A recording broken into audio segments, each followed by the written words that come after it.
Tagline is, a sloppy game leads to the Bills' first loss. And boy, was it sloppy. Let's unpack it, shall we? What's going on, y'all?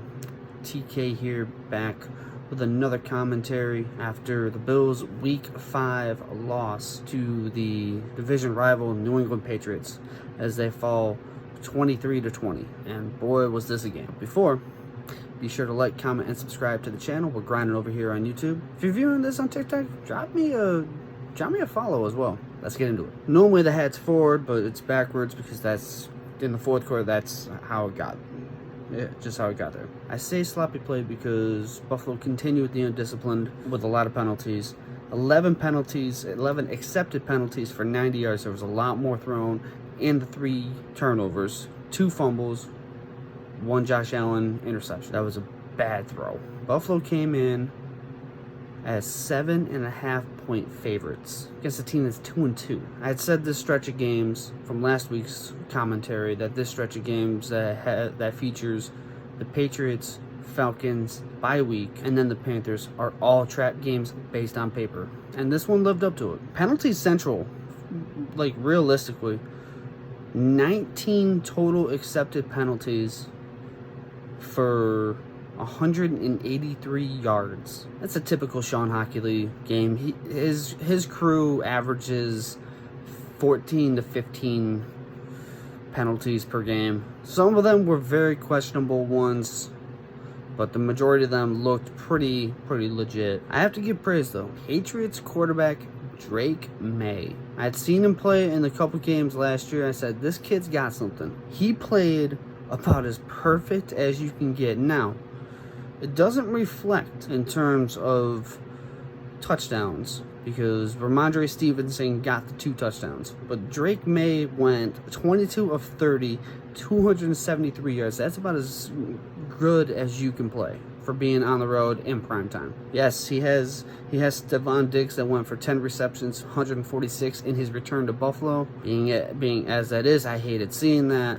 I loved it when he was in a Bills uniform, but now that he's on the rival team, it is what it is. There's a big disparity between Diggs' receptions and the second man on the team for receptions. The second leading receptions was only 2.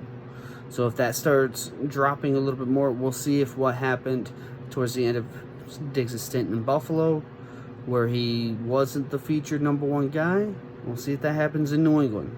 Apparently he's changed. We shall see. Drake May had a great game. Didn't turn the ball over. The only person that fumbled was Ramondre Stevenson. And New England just played good offensively, especially in the second half, and was very sound defensively. They found a way to neutralize Buffalo's greatest assets, and one of them was James Cook, who had a very quiet game.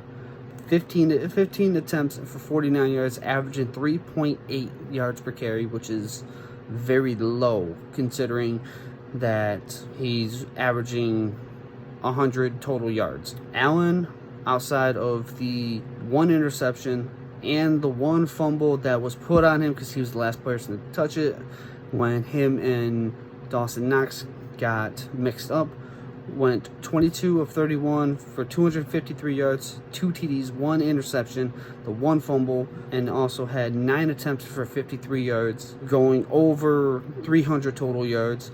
Dalton Kincaid had a big game as well with 6 receptions and 106 yards, but unfortunately, it wasn't enough. If there is one silver lining to this game, one silver lining, is that now the pressure for the perfect season is off. Buffalo was still without Ed Oliver, and apparently they lost Matt Milano in the second at some point, as I think he restrained his pectoral muscle. They need to settle down, they need to refocus, and get ready for the Falcons on Monday night. We'll see if they can refocus as they go on the road Monday night to face the Atlanta Falcons in Atlanta and maybe take out a lot of the frustration that they had built up. We'll see.